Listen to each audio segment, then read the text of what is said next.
बंटी और बबली दोनों सगी बहनें, दोनों ही एक नंबर की चालाक थी। वो बूढ़ी औरतों का भेष बनाकर अलग अलग गांव में जाती थी और जहां भी सीधी साधी अमीर सेठानी औरतें दिखाई दे उनको ठग लेती थी। अरे मोरी मैया, ये तो सच में जादू हो गया। मुझे भी कोई ऐसी दवाई दे दो। मैं तो बिल्कुल ऐसी 20 साल की जवान लड़की बनना चाहती हूँ। मेरे पति तो मुझे पसंद ही नहीं करते, हमेशा मुझे बुढ़िया बुढ़िया कहकर चिढ़ाते रहते हैं। सही कह रही हो बहन, मेरे पति भी मुझे ऐसे ही सुनाते हैं कि तू तो अब बूढ़ी हो गई है, तेरे ऊपर कुछ पहना ओढ़ा अच्छा नहीं लगता। अब दिखाऊंगी मैं कितनी सुंदर लगती हूँ। वैसे ये दवाई खाकर हम कितने दिन में जवान हो जाएंगे?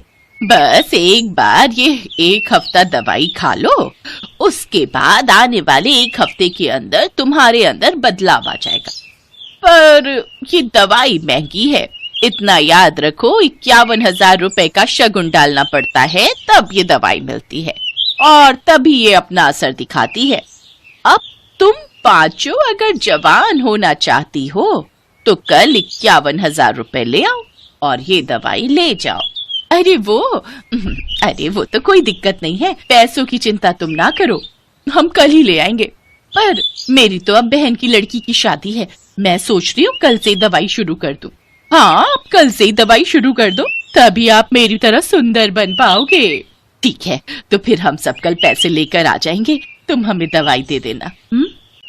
मोहनपुर गांव की सारी अमीर बड़े घर की औरतें बंटी और बबली के झांसे में आ जाती हैं और उनसे दवाई खरीद लेती हैं।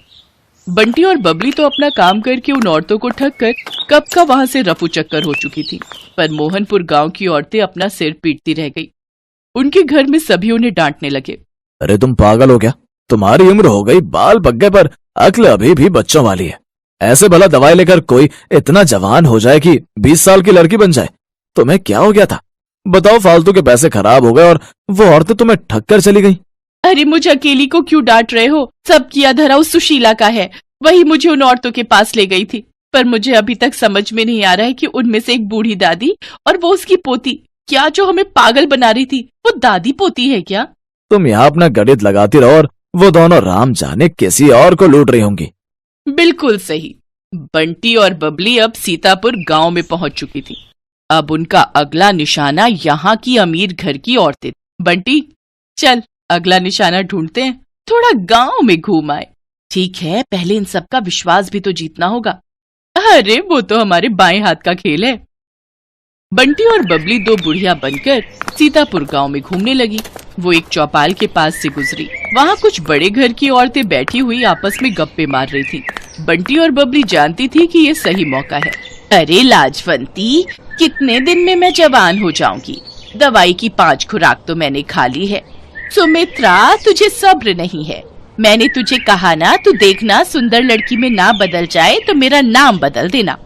मैंने भी वो दवाई शुरू कर दी है।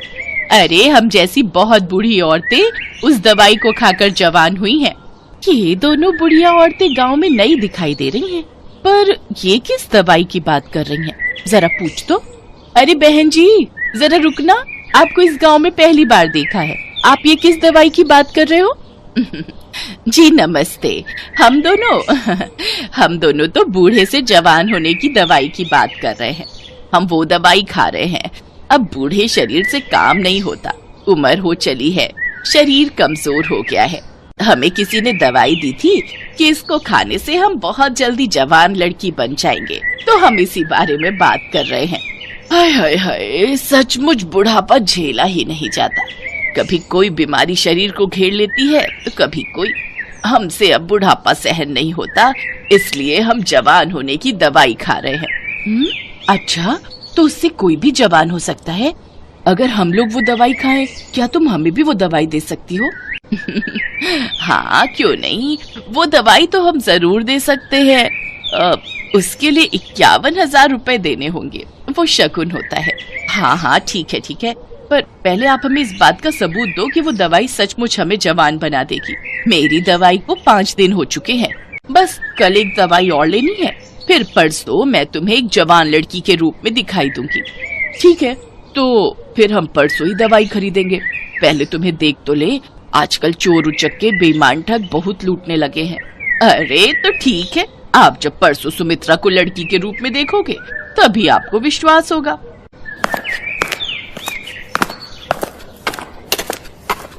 यार बबली, अब कुछ दिनों के लिए बाहर घूमने चलेंगे, बस ये थोड़े और पैसे आ जाए। बहुत थक गई हूं मैं ये बुढ़िया बन बनकर।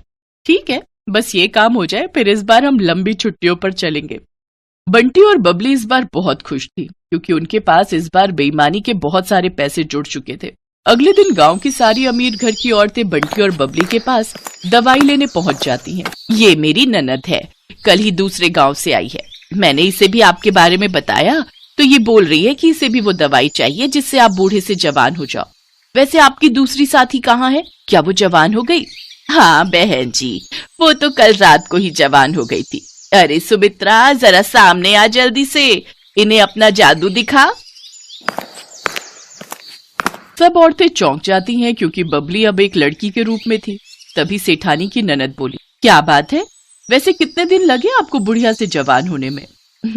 मुझे तो 1 हफ्ता लगा था। वैसे अब दवाई में नया तरीका अपनाया गया है, आप सबको सिर्फ 2 दिन ही लगेंगे। अब आप जल्दी से ये पैसे जमा कर दो, तो हम आपको दवाई दे दे। 2 दिन का इंतजार क्या करना है, मैं आपको अभी लड़की बनकर दिखा देती हूँ। सेठानी की ननद कोई बूढ़ी औरत नहीं थी, बल्कि सेठानी की भतीजी ये सब नाटक कर रही थी, जो पिछली रात ही अपनी बुआ के घर रहने आई थी।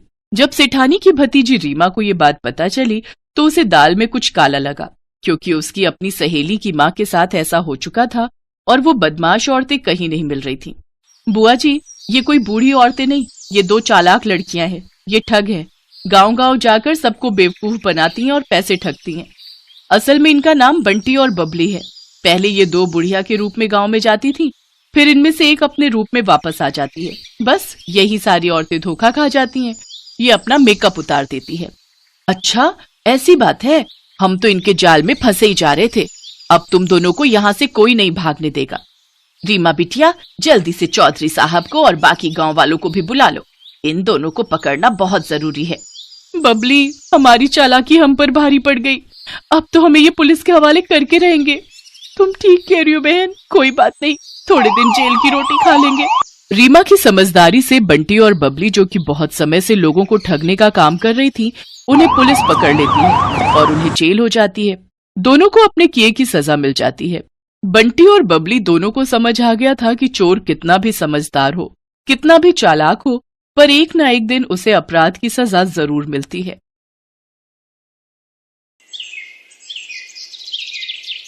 सब्जी ले लो, सब्जी हरी हरी ताजी बढ़िया सब्जी।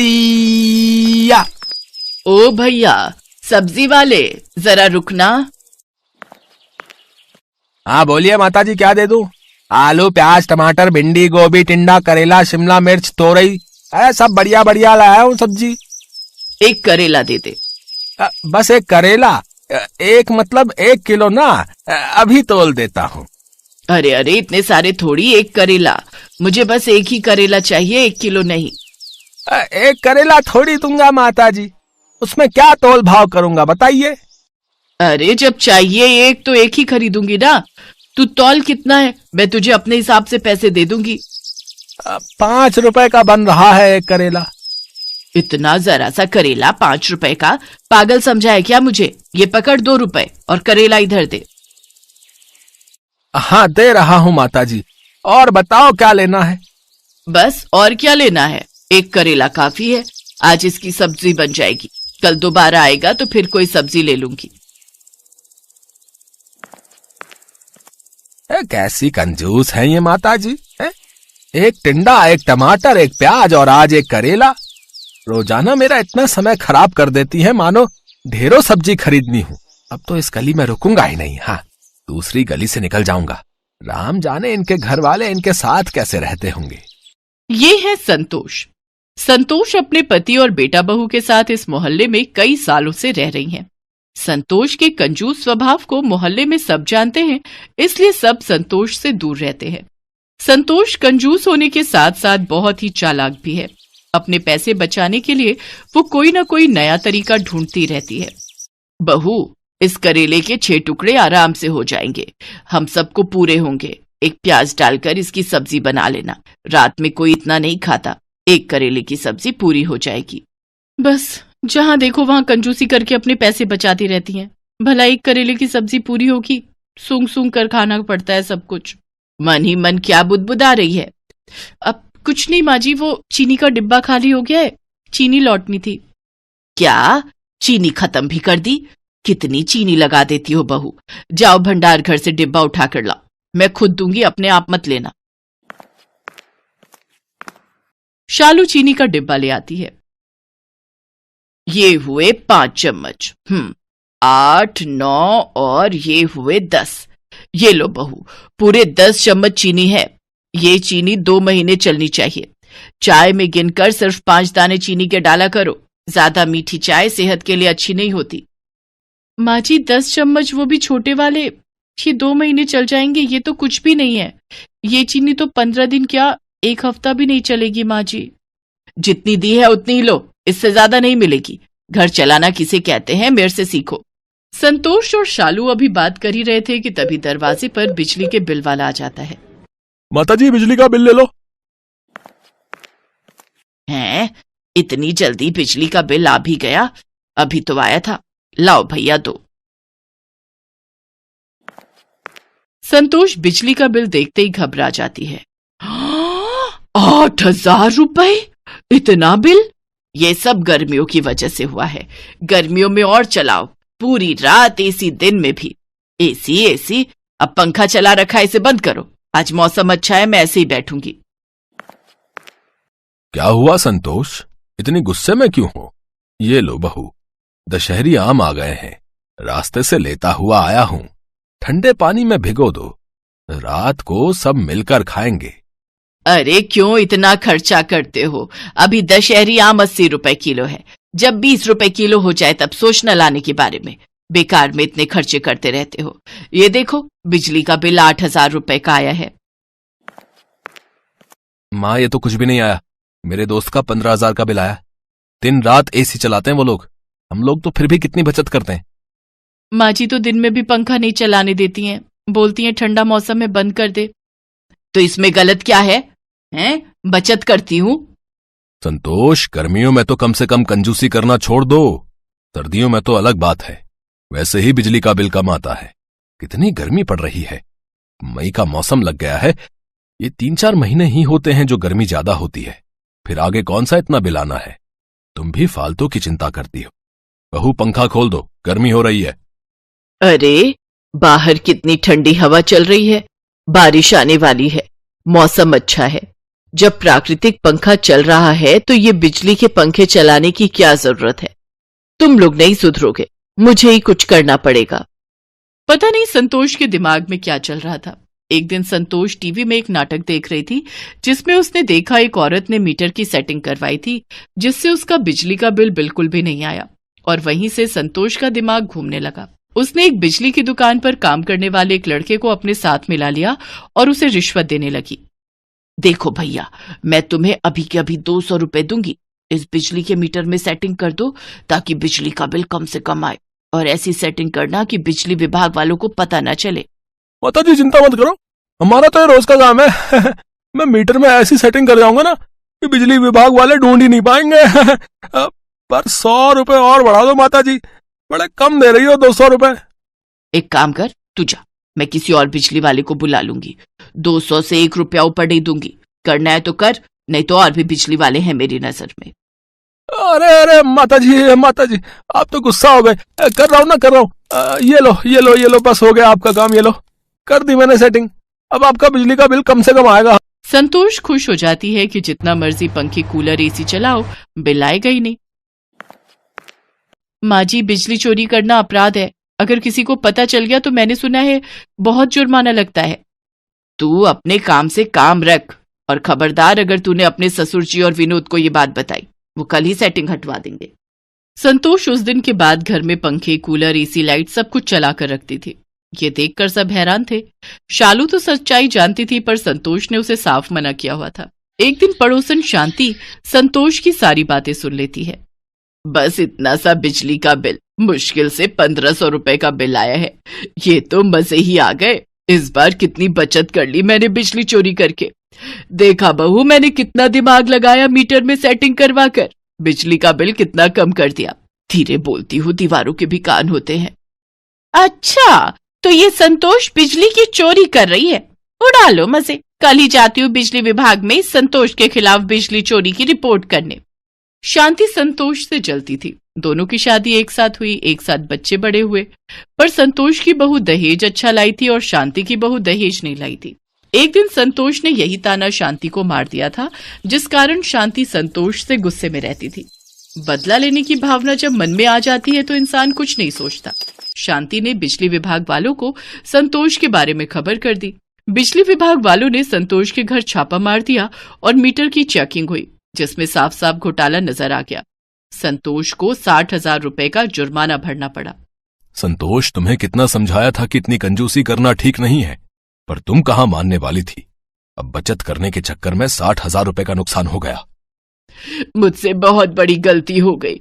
ये शांति ने सारा काम खराब किया है। उसने मुझसे बदला लिया है। माँ, ये बात अलग है कि शांति आंटी ने गलती की है, पर गलत तो आप भी हो ना। आपने तो बेईमानी की है।